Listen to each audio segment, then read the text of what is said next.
Hey, welcome to The Explainer. Today, we're going to unlock the secrets of something you probably use every single day without even thinking about it, the lock. But we're not just going to see how they work, we're going to see how they're defeated. So let's just kick things off with a big question.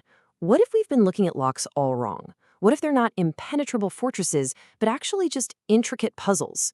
Each one with a hidden solution just waiting to be found. Okay, let's get into it.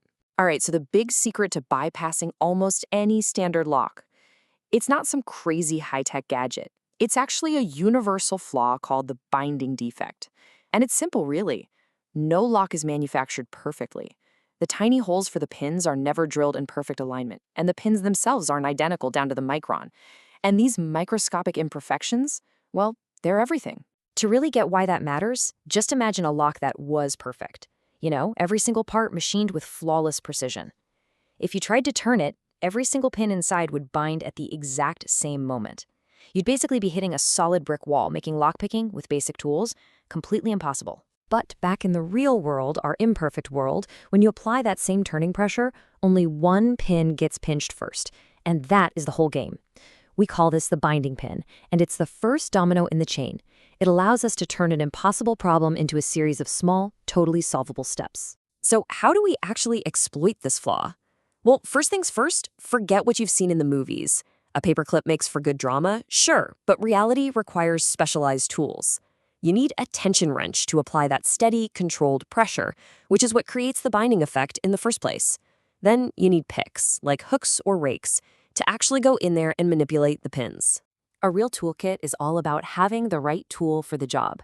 You have precision hooks for careful pin-by-pin work, and then you have rakes like the triple peak for a much faster approach. But honestly, the most critical pieces are the tension tools. They are your lifeline, your connection to what's happening inside the lock. They turn a blind process into a conversation you can literally feel through your fingertips. So, with the right tools in hand, you've got two fundamental paths you can take. You can be the meticulous artist, using the precision of single-pin picking, or you can be the opportunist, using the rapid attack of raking. Let's start with the artist's way. Single-pin picking, or SPP, is the purest form of lock bypassing. It really is a conversation with the lock. You apply gentle tension, then you feel for that one binding pin. You lift it just until you feel a tiny click or a slight turn of the plug. That's called setting the pin. Then you just hunt for the next one and do it again. It's methodical, it's deliberate, and it takes some serious focus. Raking is the polar opposite. It's all about speed and, let's be honest, a bit of luck. You use a rake-shaped tool to scrub back and forth, just hoping to bounce multiple pins into position all at once. It's less elegant, for sure, but on common locks, it can work in seconds. And for any beginner, that first quick success is a huge confidence boost. But just when you think you've got it figured out, you run into the next level. This quote from a hobbyist perfectly captures that feeling of encountering a high-security lock for the first time. The game just changes completely. And here's why the game changes. Manufacturers fight back with some really clever defenses. They add security pins, shaped like spools or mushrooms that are designed to give you false clicks, tricking your sense of touch and making you think a pin is set when it isn't. They design these jagged, paracentric keyways to block your tools from even reaching the pins. And on masterclass locks like a Medeco, they add another layer entirely. You don't just lift the pins, you also have to rotate them perfectly. Now, after hearing all this, it's really crucial to understand who is actually doing it and why. For thousands of people, this isn't about crime. It's a hobby, a sport, and a community called Locksport. They're locksmiths, security professionals, and puzzle enthusiasts who live by a very strict code of ethics.